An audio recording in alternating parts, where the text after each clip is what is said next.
دیکھو قرآن کی بڑی برکت ہے. میرا یہ پیغام آج میں آپ کو دینا چاہتا ہوں, کم سے کم اپنی عادت بنائیں کہ سونے سے پہلے 4-5 آیتیں ہی پڑھ لیا کریں, ایک رکوع ہی پڑھ لیا کریں, ضرور پڑھیں.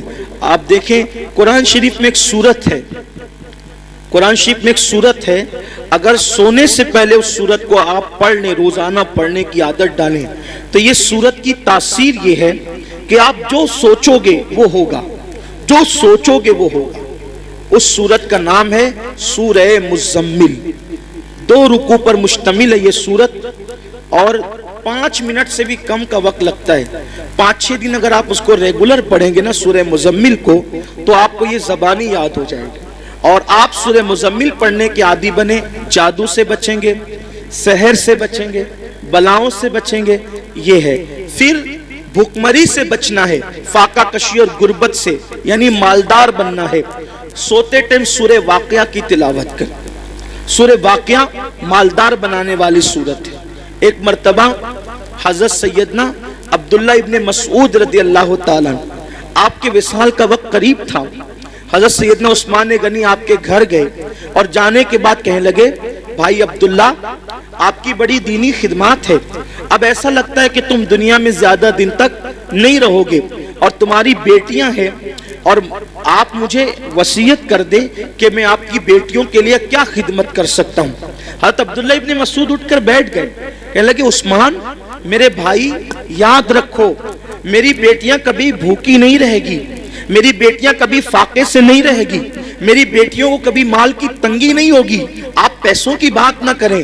حضرت عثمان غنی نے کہا, کیوں عبداللہ, ہم تو یہ سمجھ رہے تھے کہ تمہارے پاس مال نہیں ہے, اتنے یقین سے جو بات کہہ رہے ہو ایسا لگتا ہے کہ شاید تم نے بیٹیوں کے لیے بہت مال اکٹھا کر رکھا ہے. عبداللہ بن مسعود کہتے ہیں, نہیں, بیٹیوں کے لیے مال اکٹھا نہیں کیا ہے, مجھے اپنے نبی کے فرمان پہ بھروسہ ہے. اللہ کے رسول علیہ السلام نے فرمایا کہ جو سونے سے پہلے سورہ واقعہ کی تلاوت کر لے گا اس کے گھر میں کبھی فاقہ کشی نہیں ہو سکتی. میں نے میری بیٹیوں کو سورہ واقعہ کی تلاوت کرنے کا عادی بنا دیا ہے, جب تک وہ سورہ واقعہ پڑھتی رہے گی انشاءاللہ کبھی ان کو فاقہ کشی کی نوبت نہیں آئے گی. یہ صحابہ کا یقین تھا. بہت ساری بچیوں کو رشتے نہیں آتے, سورہ یاسین پڑھیں, عصر کے بعد پڑھیں, ان کو اچھے رشتے آئیں گے. قرآن میں سب ہے لیکن قرآن پڑھنا نہیں چاہتے, تعویذ لینا چاہتے ہیں, تعویذ لینا چاہتے ہیں, وظیفے پڑھنا چاہتے ہیں. قرآن سے بڑھ کر کون سا وظیفہ ہے وہ بتائیں نا آپ, قرآن سے بڑھ کر کون سا وظیفہ ہے. دیکھو حضور غریب نواز رضی اللہ تعالیٰ جے پال جوگی کے سارے جادو کا جواب صرف ایک آیت سے دیا ہے غریب نواز نے, اس کو آیت الکرسی کہتے ہیں. آیت الکرسی سے جے پال جوگی ہار گیا, غریب نواز کے مقابلے میں نہیں آ سکا. وہ سورہ فلق سورہ ناس پڑھ کے دم کیجئے, نظر بد ختم ہوگی. بچے جو شام کے وقت رات رات بھر روتے ہیں, فلق اور ناس پڑھ کر دم کرو, بچے رونا بند کر دیں گے, نہیں روئیں گے بچے. نظر لگتی ہے 3 مرتبہ لیلاف قریش پڑھو, نظر فوراً ختم ہوگی. اب آپ کہیں گے ہم تو کرتے ہیں نا لیکن اثر نہیں ہوتا. یہی بات خاص ہے, یہ بات خاص ہے. ایک مجھے بہت خوبصورت بات یہاں یاد آئی. ہمارے مرشد آبرو سلسلہ چشتیہ شہباز اولیاء حضرت سیدی بابا فرید الدین گنج شکر رضی اللہ تعالیٰ, یہ سلسلہ چشتیہ کی آبرو ہے. بابا فرید بڑے پیارے بزرگ ہیں. بابا فرید الدین, غریب نواز نے کہا تھا, قطب الدین ایسے شہباز کا تو نے شکار کیا ہے کہ اس کے ذریعے سے قیامت تک تیرا نام زندہ رہے گا. بابا فرید کے پاس ایک عورت آئی اور آ کر کہتی, سرکار میری بیٹی کی شادی ہے, پیسوں کا انتظام نہیں, سرکار انتظام کر دیں. اب وہ اللہ والے لوگ, اور بابا فرید جیسا اللہ والا. بابا فرید جب پاک پٹن میں رہنے گئے تھے شروع میں, تو ایک درخت کے نیچے قیام تھا, اور جو کپڑوں کی پوٹلیاں اور جو سامان کی گٹریاں تھی نا, وہ رکھنے کو جگہ نہیں تھی. پنجاب کے لوگ یعنی پاک پٹن کے لوگ بہت ستاتے تھے, رہنے نہیں دیتے تھے. تو سامان کہاں رکھیں اپنا, تھا تو تھوڑا ہی سامان, جگہ تو چاہیے, تو درخت پہ لٹکا کر رکھتے تھے سامان. اب جس کا خود کا چھت نہ ہو اس کے پاس آئیے کیا کہنے, میری بیٹی کی شادی نہیں ہے, شادی ہے, پیسے کا انتظام نہیں. اب بابا فرید, اور بابا فرید, فرید مطلب فرید, یہ ان کا نام نہیں فرید, ان کا نام ہے مسعود اور ان کا لقب ہے فرید. فرید کا مطلب ہوتا ہے یکتا, یکتا, بے ہمتا, کوئی ہمسر نہیں, کوئی ثانی نہیں. ان کے دور میں وہ تھے فرید الدین. بڑھیا آئی, آنے کے بعد کہا پیسوں کا انتظام نہیں. سرکار بابا فرید نے کہا ایک کام کر مائی, وہ سامنے جو ڈھیلا پڑا ہے نا مٹی کا, وہ ڈھیلا میرے پاس لا. وہ ڈھیلا لائی, فرمایا پکڑ اس کو. اس نے ڈھیلا پکڑا. بابا فرید نے سورہ فاتحہ پڑھی 3 بار. کتنی بار؟ کون سی سورت؟ سورہ فاتحہ کا مطلب زور سے بولیے, الحمدللہ ہی سب کو یاد ہے نا. سورہ فاتحہ 3 بار پڑھی, دم کیا, فرمایا اس کو ڈھانک لے اور گھر جا کے کھولنا. ڈھانک لیا, گھر جا کر کھولا تو وہ سونا بن گئی. مٹی کیا بن گئی؟ سونا بن گئی. اب وہ شادی بھول گئی. انسان تو لالچی ہوتا ہے. بابا صاحب نے کتنا آسان طریقہ بتایا مٹی کو سونا بنانے کا. اس نے شادی بھول گئی, بولا یار ایک ڈھیلے پہ اگر پڑھنا ہی ہے سورہ فاتحہ تو پھر ایک ڈھیلے پہ کیا پڑھنا. وہ ڈھیلے ہی جمع کرتی رہی مٹی کے, پورا گھر بھر دیا ڈھیلے سے. اور جب رات ہوئی تو فاتحہ پہ فاتحہ, فاتحہ پہ فاتحہ, فاتحہ پہ فاتحہ پڑھتی رہی, پھونکتی رہی, پڑھتی رہی. رات سے صبح ہو گئی, وہ مٹی کے مٹی رہی. اس نے کہا بابا صاحب نے تو میرے سامنے یہی پڑھا تھا, اس کے سوا کچھ نہیں پڑھا تھا, اب سونا بنا دیا. اور میں رات پر پڑھی, غصے میں صبح آئی, کہا سرکار کیا بات ہے یہ؟ فرمایا مائی کیا ہوا, تیرا مسئلہ تو حل ہو گیا, ناراض کیوں ہے؟ کہا کہ آپ نے سورہ فاتحہ پڑھا تو مٹی سونا بن گئی. میں پوری رات, آپ نے صرف 3 بار پڑھا تھا, میں پوری رات پڑھ پڑھ کے پھونکتی رہی, وہ مٹی کی مٹی رہی. اور صحیح بتانا آپ نے فاتحہ کے سوا کچھ پڑھا تھا؟ کہ نہیں, فاتحہ پڑھا تھا, کچھ نہیں پڑھا تھا. تو کہا کہ آپ پڑھتے ہیں تو سونا, ہم پڑھتے ہیں تو مٹی. بابا صاحب نے مسکرا کے کہا او مائی فرید جیسی زبان تو لا, فرید جیسی زبان تو لا. کسی کو ٹائیفائڈ ہوتا ہے, ٹائیفائڈ کا مرض, چائے پیتا ہے تو کیسی لگتی ہے؟ کڑوی. کیسی لگتی ہے؟ بولو چائے کڑوی ہے کہ زبان کڑوی ہے؟ کیا کڑوی؟ آدمی کہتا ہے چائے کڑوی ہے, آدمی کیا کہتا ہے؟ چائے کڑوی نہیں ہے. اگر چائے کڑوی ہوتی تو سب کو کڑوی لگتی. تیری زبان کڑوی ہو گئی ہے. کیوں؟ کیونکہ تجھے بیماری ہے, بیماری کی وجہ سے تجھے چائے کڑوی لگ رہی ہے. ایسے ہی جیسے ٹائیفائڈ والوں کو چائے کڑوی لگتی ہے, ویسے ہمیں گناہوں کا ٹائیفائڈ ہو گیا ہے. جس دن یہ گناہوں کا ٹائیفائڈ ختم ہو جائے گا, ہم بھی سورہ فاتحہ پڑھیں گے اور مٹی سونا بنتی چلی جائے گی. لیکن کوئی بیماری کے یہ گناہوں کے ٹائیفائڈ سے نکلے تو صحیح. دیکھو جو لوگ قرآن پڑھتے ہیں, قرآن ان کے چراغ بھی لوگ نہیں بجھا سکتے. میں نے بار بار اپنی قوم سے کہا کہ لوگ حیران ہیں, کرونا وائرس, کرونا وائرس, ایک بھوت سوار ہو گیا کرونا وائرس کا. کرونا وائرس, پھر یہ وائرس اور وہ وائرس, سارے وائرس, یہ وائرس میں پریشان ہے. ارے نادان, سوچ تو صحیح. کوئی بستی سے نکال دے گا, کوئی یہ کر دے گا, کوئی مار ڈالے گا, کوئی قتل کر دے گا, کوئی لوٹ لے گا, کوئی یہ کرے گا, وہ یار کوئی کچھ نہیں کرے گا. اللہ کی کتاب پکڑو, اللہ کی کتاب پکڑو. تمہارے جلائے ہوئے چراغ بھی کوئی بجھا نہیں سکتا. آپ کو مٹانا آسان نہیں ہے. قرآن پکڑ کر دیکھو. کیا وہ مشہور سا واقعہ میرے مرشد سیدی شمس الدین ترک پانی پتی کا نہیں سنا؟ نہیں سنا کہ سرکار صابر کلیر نے کہا تھا بابا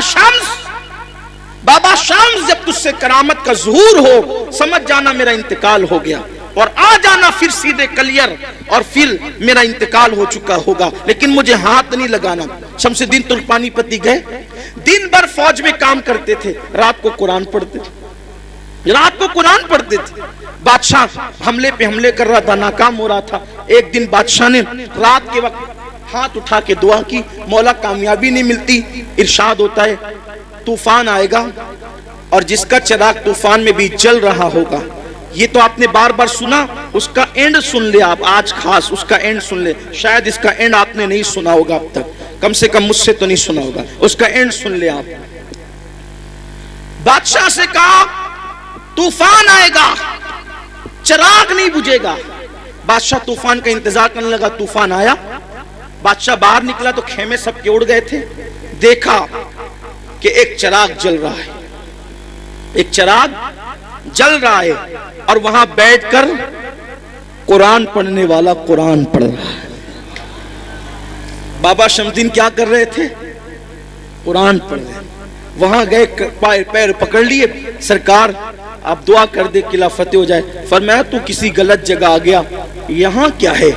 تو کہا کہ حضور مجھے بتایا گیا خواب میں کہ جو صاحب کرامت ہوگا اسی کی دعا قبول ہوگی. کہا کہ صاحب کرامت بہت لوگ ہیں, میں تھوڑی. تو کہا کہ توجہ تو کریں, اس سے بڑی کرامت کیا ہوگی کہ لوگوں کے خیمے اڑ گئے اور آپ کا چراغ بھی نہیں بجھتا. یہ چراغ جل رہا ہے. وہ چراغ کیوں جل رہا تھا؟ حضرت شمس کا چراغ کیوں جل رہا تھا؟ چراغ اس لیے جل رہا تھا کہ وہ چراغ کی روشنی میں قرآن پڑھ رہے تھے. چراغ کی, یہاں تو لائٹ کی روشنی میں بھی قرآن نہیں پڑھتے, وہ لوگ چراغ کی روشنی میں قرآن پڑھتے. تو میری گزارش ہے قرآن کو عام کیا جائے, قرآن کو عام کریں, قرآن پڑھیں, قرآن پڑھائیں. اللہ تعالی ہم سب کو قرآن پڑھنے کی توفیق عطا فرمائے. اور آج کی اس مبارک محفل میں عہد کر لیں کہ اپنے گھر کے ایک ایک بچے کو توجہ میری طرف کر لیں. بس اب اختتام ہو گیا. یہ جج حضرات تشریف لے آئے ہیں. جب جج آ جاتے ہیں تو پھر اپنی ضرورت نہیں رہتی, اور یہ لوگ مجھے بٹھاتے اس لیے کہ جب تک جج نہیں آئے تب تک بیٹھے. یہ کوئی تقریر سننے کے لیے تھوڑی بٹھایا ہے. یہ تقریر کہا کہ جج آئے تب تک بولیے نا. تو جزاک اللہ, بڑی نوازش. اللہ آپ لوگ کو محبت و سلامت رکھے. اصل زندگی ہنس بول کے گزارنے کا ہی نام ہے. ہاں, غصے گرمی والے لوگ چڑچڑے ہو سکتے ہیں, متقی نہیں ہو سکتے. حضور سب سے بڑے متقی تھے لیکن سب سے زیادہ مسکراتے تھے. مسکراتے رہیے, مسکراتے رکھیے. جس کی تسکین سے, میرے امام نے کہا, جس کی تسکین سے روتے ہوئے ہنس پڑے, اس تبسم کی عادت پہ لاکھوں سے. میری گزارش ہے سنی دعوت اسلامی جیسی تحریک آپ کے یہاں اللہ کے کرم سے موجود ہے, ہمارے یہاں موجود ہے. اپنے گھر کے ایک ایک بچے کو عالم دین حافظ قرآن بنائیے, اللہ کے لیے بنائیے. آپ کا گھر محفوظ ہو جائے گا. اگر آپ کا بچہ حافظ قرآن بن گیا نا, حافظ قرآن, تو وہ اپنے گھر کے خاندان کے 700 لوگوں کے, ایسے 700 لوگوں کی بخشش کرائے گا جن پر جہنم کا عذاب لازم ہو چکا ہو. یعنی جن کے لیے فیصلہ ہو گیا کہ یہ جہنم میں جائے گا, وہ حافظ قرآن اللہ سے کہے گا مولا میں حافظ تھا نا, یہ میرے خاندان کا آدمی, اس کو بخش دے. اللہ کہے گا جا تیری وجہ سے بخش دے. 700 لوگ, وہ اتنوں کو لے جائے گا تو اس حافظ کا مرتبہ کیا ہوگا, اور اس کے ماں باپ کا مرتبہ کیا ہوگا. سبحان اللہ, کیا مرتبہ ہوگا اس کے ماں باپ کے سر پر ایسا نورانی تاج رکھا جائے گا کہ اس کی روشنی سے پورا میدان محشر منور ہو جائے گا. اور اتنا آسان ہے بھائی, کتنا آسان ہے. میں یہ نہیں کہہ رہا ہوں آپ کو اسکول سے ہٹا لو, نہیں, اسکول پڑھتے ہوئے حافظ ہے. یہاں جتنے بچے اسکول پڑھتے ہوئے حفظ کر رہے ہیں ذرا کھڑے ہو جاؤ. تو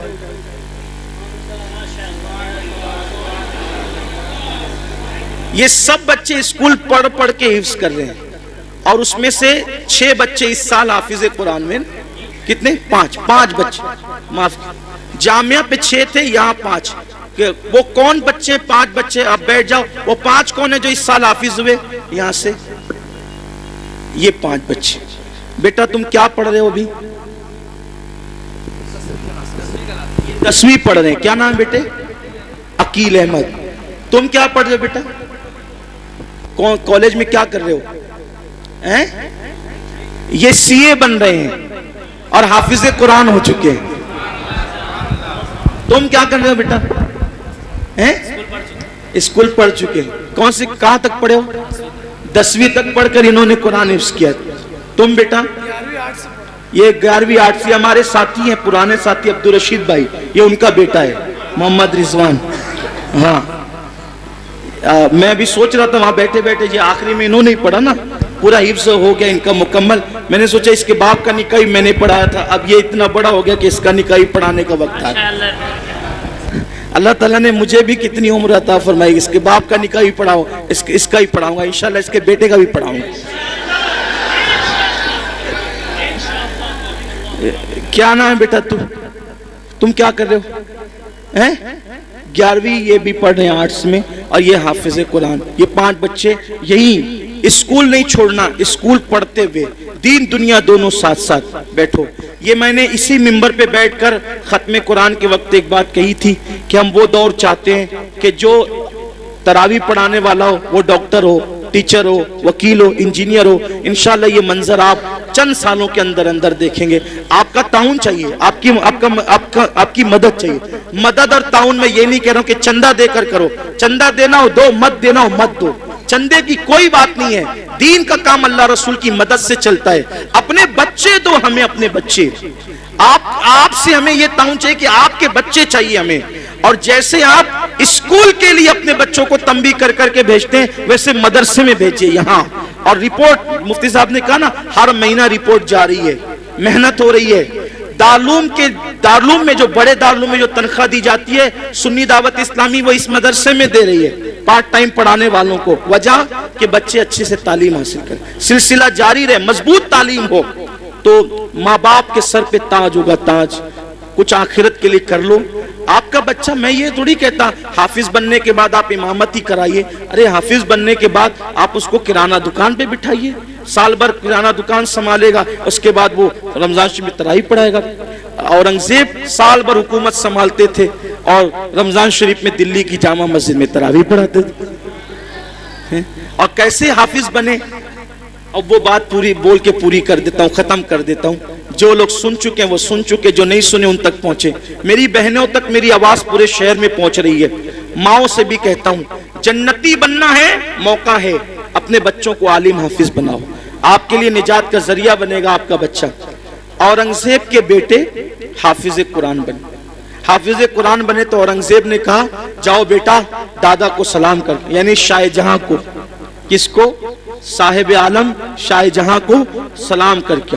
وہ گئے اور جانے کے بعد شاہ جہاں کو جن کا لقب تھا ہندوستان میں صاحب عالم, صاحب عالم ذل الہی, تاریخ میں ان کے القابات. بڑا بادشاہ, بڑا بادشاہ, اتنا بڑا بادشاہ ہو کر بھی کبھی تہجد نہیں چھوٹی اس شخص سے.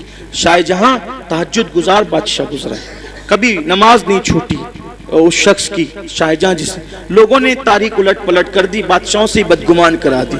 تو حضرت صاحب عالم شاہ جہاں سے کہا کہ جاؤ دادا کو سلام کر کے آؤ, شاہ جہاں کو سلام کر کے آؤ. یہ بیٹھے تھے قلعے میں, بچے آئے, دادا جان السلام علیکم. ہاں بیٹا سلام, عید ہے آج. نہیں دادا عید نہیں ہے لیکن عید سے بڑا دن ہے. کہا کیا عید سے بڑا دن؟ تو کہا کہ آج ہم دونوں بھائیوں کا قرآن ختم ہو گیا, ہم نے حفظ کر لیا. کہا چلو بھاگو یہاں سے. اور دادا جی حفظ کیا نا؟ کہا ہاں اسی لیے بھگا رہا ہوں. کہا کیوں؟ اس میں تو بیٹا تیرے باپ کا فائدہ ہے, ہمارا کیا فائدہ ہے؟ تیرے باپ کے سر پہ جنت کا تاج سجے گا نا. ارے اس دن مجھے خوشی ہوتی کہ میرا بیٹا بھی حافظ قرآن ہوتا. بچے گئے, ابا دادا ایسا ایسا کہہ رہے تھے. کہا بیٹا تیرے دادا کو جا کے کہہ دے کہ بابا کے سر پہ بھی انشاءاللہ تاج ہوگا, میں بھی آج سے حافظ قرآن بنوں گا. اور حکومت سنبھالتے ہوئے صرف 6 مہینے میں اورنگزیب نے قرآن شریف یاد کر لیا. بھائیو وہ حکومت سنبھال کر کے 6 مہینے میں قرآن حفظ کر سکتے ہیں اورنگزیب, تو ہم لوگ کرانہ دکان سنبھال کر نہیں کر سکتے, ہم لوگ دکان چلا کر نہیں کر سکتے. ارے آپ سوچیں حضور تاج الشریعہ اتنے بڑے عالم دین ماضی قریب کے بزرگ, انہوں نے جب ان کی آنکھوں کی بینائی انتہائی کمزور ہو گئی تھی تب قرآن شریف یاد کرنا. پوری دنیا کا دورہ کر رہے ہیں, فتویٰ دے رہے ہیں, پڑھا رہے ہیں اور اردو کتابوں کو عربی میں کروا رہے ہیں, اس کے ساتھ قرآن حفظ بھی کر رہے ہیں. اور دنیا سے جاتے جاتے انہوں نے جانے سے پہلے پورا قرآن ختم کر. آدمی کرنا چاہے تو کر سکتا ہے. میں بہت مصروف ہوں, ارے کیا مصروف ہے, پورا دن تو ادھر ادھر بیٹھ کر کے جو ہے وہ وقت برباد کرتے ہو. کچھ ٹائم اللہ کے لیے نکالو, ٹائم دو اور قرآن حفظ کرو. 2-2 3-3 آیتیں بھی کرو گے تو بہت یاد ہو جائے گا. دعا کریں اللہ مجھے بھی توفیق دے اور آپ کو بھی توفیق دے کہ ہم قرآن شریف سے اپنے رشتے کو مضبوط کریں.